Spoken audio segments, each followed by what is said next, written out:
Assalamualaikum warahmatullahi wabarakatuh. Di sini saya akan sedikit menjelaskan mengenai materi bab 3 yaitu networking models. Nah, di sini outline-nya yaitu ada TCP/IP model, ada encapsulation dan ada decapsulation. Name of TCP atau IP message yaitu ada OSI layer model. Untuk selanjutnya untuk konsepnya ya teman-teman, di sini jaringan komputer memicu pada perangkat komputasi yang saling terhubung serta dapat bertukar data sebagai sumber daya satu sama lain. Untuk terjalinnya proses bertukar data tersebut, diperlukannya aturan yang mengidentifikasi bagaimana kesimpulan komputer agar bisa saling komunikasi. Aturan tersebut yang disebut dengan networking models. Jadi bagaimana setiap vendor dapat saling berkomunikasi dengan open standar networking models yang tersedia. Untuk saat ini open standard networking models yang tersedia dan terkenal ada dua, yaitu TCP/IP models dan OSI models. Nah, teman-teman, di materi yang pertama ini yaitu ada TCP atau IP model. TCP/IP model merupakan jenis networking yang saat ini common digunakan. Jadi, TCP atau IP itu mendefinisikan suatu protokol antar komputer. Utamanya yang berbeda adalah networking itu bisa saling berkomunikasi. Untuk membantu memahami setiap networking model, itu dipecah menjadi bagian-bagian kecil yang disebut dengan layer ya teman-teman. Nah, secara dokumentasi, TCP/IP model terdiri dari 4 layer. Namun penerapan dalam real networks, TCP/IP lebih mudah untuk dibagi menjadi 5 layer. Yaitu yang terdiri dari 4 layernya ada application, transport, internet, networking access. Dan untuk yang dibagi menjadi layernya yaitu ada application, transport, network, data link, dan physical. Nah, untuk application layer ini, teman-teman, di sini ada application layer berfungsi sebagai antarmuka dengan aplikasi, dengan mengatur bagaimana aplikasi dapat mengakses jaringan dan kemudian membuat pesan-pesan berskala.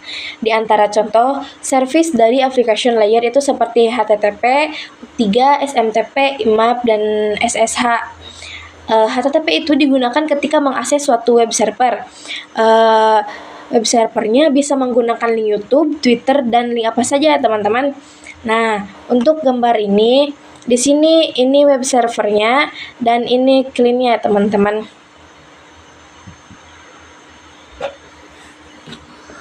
Nah, yang kedua ini ada transport layer. Fungsi dari transport layer ini adalah menyajikan memberikan service kepada application layer atau transfer data. Untuk transport layer terdapat dua protokol sering digunakan yaitu TCP dan UDP. Salah satu mekanisme yang disediakan oleh transport layer khususnya pada TCP adalah error recovery mechanism.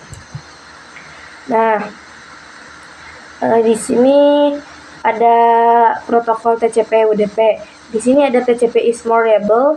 TCP digunakan untuk IP karena support error checking. Di sini juga ada UDP is more faster. UDP digunakan untuk video streaming, game, dan aplikasi lain yang membutuhkan data. Nah, yang ketiga ini ada networking layer. Untuk networking layer hanya dapat satu contoh yaitu IP. Dan IP menyediakan dua fitur yang sangat penting yaitu addressing dan routing, di mana berfungsi untuk menangani koneksivitas dan memilih jalur. Setiap perangkat jaringan memerlukan alamat unik jaringan. Nah, ini contoh komputer 1 yang berisi IP address 192.168.1.1. Dan ini di komputer 2-nya yaitu ada IP address 192.168.1.2. Nah, bedanya teman-teman ujungnya ini sangat berbeda jauh ya teman-teman.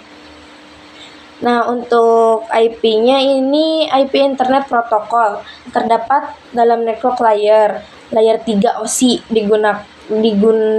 digunadreskan untuk komunikasi antar perangkat jaringan. Terdapat dua jenis IP address, yaitu IP versi 4 pengalamatan 32 bit. IPv4 terbagi menjadi 4 blok atau setiap bloknya ada 8 bit.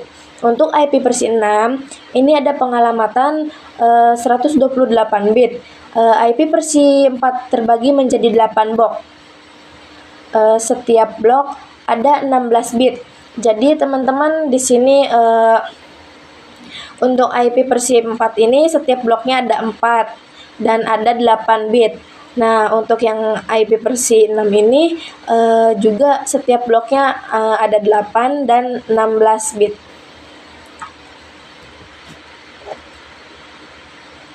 Nah, di sini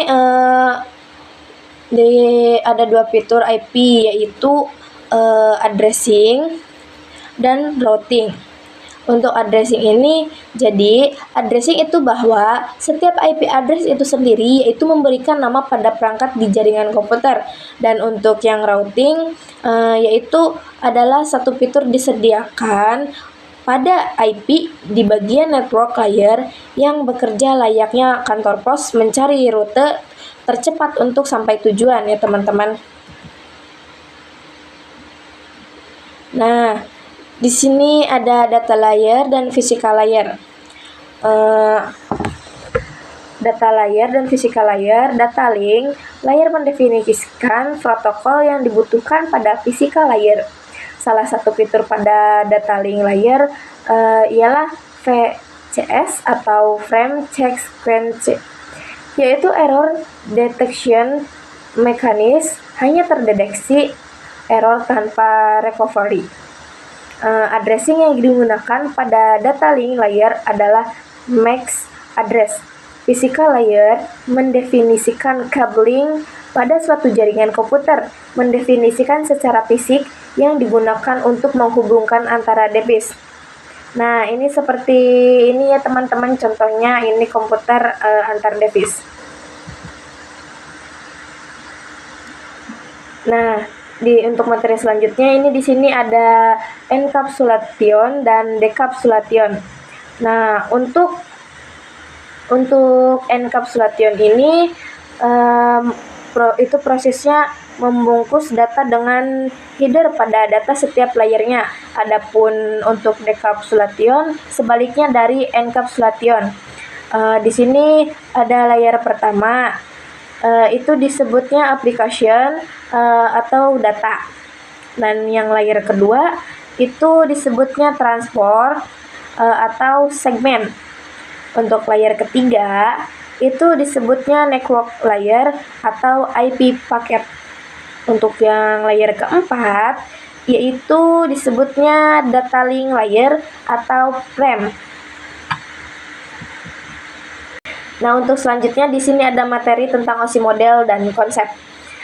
Untuk saat ini, model yang sering digunakan hanya TCP/IP karena untuk dari sisi perkembangan protokolnya atau modelnya. TCP/IP lebih dominan dibanding OSI layer. Namun OSI layer biasa dipelajari karena mudah. Sebelum networking model, setiap vendor membuat atau memiliki networking modelnya masing-masing. Karena setiap vendor memiliki networking model yang berbeda-beda, maka komunikasi antar vendor sulit dilakukan. Jadi, usaha untuk membangun suatu jaringan komputer sangat gede atau sangat besar ya teman-teman. Banyaknya vendor tadi itu bagaimana upaya agar tetap bisa berkomunikasi dengan baik antar vendor suatu dengan vendor yang lainnya. Oleh karena itu, dibuatlah di sebuah model atau sebuah standar atau spesifikasi minimum oleh ISO atau International Organization for Standardization pada tahun 1984, yaitu dengan nama OSI atau Open System Interconnection, atau bisa juga disebut OSI Server Layer Model. Nah, untuk materi yang terakhir ini ada 7 lapisan OSI layer. Itu yang pertama ada application layer, ada presentation layer, ada session layer, ada transport layer, ada network layer, ada data link layer, dan ada physical layer. Nah, untuk TCP/IP ini ada 4 layer, yaitu application, transport internet, dan network interface. Nah, mungkin itu saja yang bisa saya sampaikan di materi bab 3 ini, teman-teman. Wassalamualaikum warahmatullahi wabarakatuh.